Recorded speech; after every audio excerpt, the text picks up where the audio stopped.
ሰላም ጤና ይስጥልኝ። ከዚህ ቀደም አንድ ጥያቄ ጠይቂያችሁ ነበረ። የዛን ጥያቄ መልስና ማብራሪያ ይዤ መጥቻለሁ። ላይክ፣ ፎሎ፣ ሼር፣ ኮፒ ሊንክ እና ሪፖስት አድርጉ። የጠየኳችሁ ጥያቄ ይሄንን የዳሽቦርድ ምልክት ትርጉሙ ምንድን ነው የሚል ነው። በጥያቄው መሰረት እንግዲህ አብዛኞቻችሁ መልሱ መልሳችኋል። ነገር ግን የተወሰነ ጨመርመር እናድርግበት። ይሄ እንግዲህ በማንኛውም የሞተር ተሽከርካሪዎች ላይ ሊገኝ የሚችል የዳሽቦርድ ላይ ምልክት ነው። የሚያሳየውም ትርጉም የተሽከርካሪው ሞተር ከሚገባው በላይ መሞቁን ያሳያል። ነገር ግን ይሄ ምልክት በተለያዩ ከለሮች ሊመጣ ይችላል። አንዳንድ ጊዜ በቀይ አንዳንድ ጊዜ ደግሞ በአረንጓዴ ወይንም በሰማያዊ አንዳንድ ለየት ያሉ ተሽከርካሪዎች ላይ ደግሞ በቢጫ ይበራል። ይሄ እንግዲህ የተለያየ ትርጉም ይኖረዋል።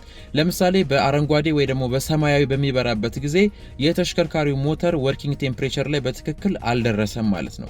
አብዛኛውን ተሽከርካሪ ከ80 ዲግሪ ሴንቲግሬድ በላይ ነው ወርኪንግ ቴምፕሬቸሩ ማለት ነው። እዛ የቴምፕሬቸር ደረጃ ላይ እስከሚደርስ ድረስ ይሄ ምልክት ሊበራ ይችላል፣ በአረንጓዴ ወይ ደግሞ በሰማያዊ ማለት ነው።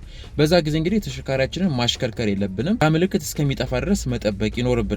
በአንዳንድ ተሽከርካሪዎች ላይ ደግሞ በሞተር ውስጥ ያለው የኩላንት መጠን ሲያንስ፣ ኩላንት ማለት ወይ ውሃ ወይ ደግሞ ኩላንት የምንለው ነገር ማለት ነው። ያ ነገር በሚያንስበት ጊዜ ይሄ ምልክት በቢጫ ይበራል። ይሄ ማለት ምን ማለት ነው? በሞተር ውስጥ የሚገኘው የኩላንት መጠን ከሚፈለገው በታች መሆኑን የሚያሳይ ነው ማለት ነው። ስለዚህ አሽከርካሪው ልክ ይሄ ምልክት በሚያይበት ጊዜ ተሽከርካሪውን ዳር አቁሞ ሞተሩን ካቀዘቀዘ በኋላ የሚያስፈልገውን ኩላንት ማድረግ ይኖርበታል። ሶስተኛውና ዋነኛው አሁን እንደተነጋገር ነው የተሽከርካሪው ሞተር ቀዝቃዛ ሲሆን ሰማያዊና አረንጓዴ ይበራል።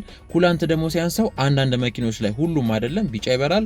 ሁሉም ተሽከርካሪዎች ላይ ደግሞ የተሽከርካሪው ሞተር ከሚፈለገው የሙቀት ደረጃ በላይ ሲሆን ይሄ ምልክት በቀይ ይበራል። አሁን በምስሉ ላይ እንደምታዩት ማለት። ስለዚህ ይሄ ቀይ በራ ማለት ተሽከርካሪውን የትም መንዳት የለብንም። ዳር ላይ እናቆመዋለን፣ ሞተር እናጠፋለን፣ ኮፈን ከፍተን ቢያንስ ከ30 ደቂቃና ከአንድ ሰዓት በላይ መጠበቅ ይኖርብናል እስከሚቀዘቅዝ ማለት ነው። ከቀዘቀዘ በኋላ ነው እንግዲህ ራዲያተርም ከፍተን ኩላንት ማድረግ ያለብን፣ ሌሎችን ፍተሻዎች መፈተሽ የሚኖርብን ማለት ነው። ስለዚህ ይሄ ምልክት በሚበራበት ጊዜ ከኩላንት ሲስተም ውስጥ የሆነው ፓርት ችግር አለበት ማለት ነው። ወይ ራዲያተሩ በቂ ውሃ የለውም፣ ወይ ያንጠባጠባል፣ ወይ ፋኑ ችግር አለበት፣ ወይ ኩላንት ሲስተም ላይ የሚገኘው ቴርሞስታት ዘግቷል፣ ወይ ደግሞ የራዲያተሩ ክዳን ችግር አለበት። ስለዚህ ተሽከርካሪውን አቁመን አቀዝቅዘን ተገቢውን ፍተሻ ማድረግና ጥገና ማድረግ ያስፈልጋል። ይሄ ሲስተም እንግዲህ ሁሉም ተሽከርካሪ ላይ ይኖራል ማለት አይደለም። አንዳንድ ተሽከርካሪዎች ላይ ደግሞ በእንደዚህ አይነት መልኩ ይኖራል። ስለዚህ የታች ከሆነ ኮልድ ላይ ነው፣ መሀል ላይ ደግሞ ከሆነ ወርኪንግ ቴምፕሬቸር ላይ ነው።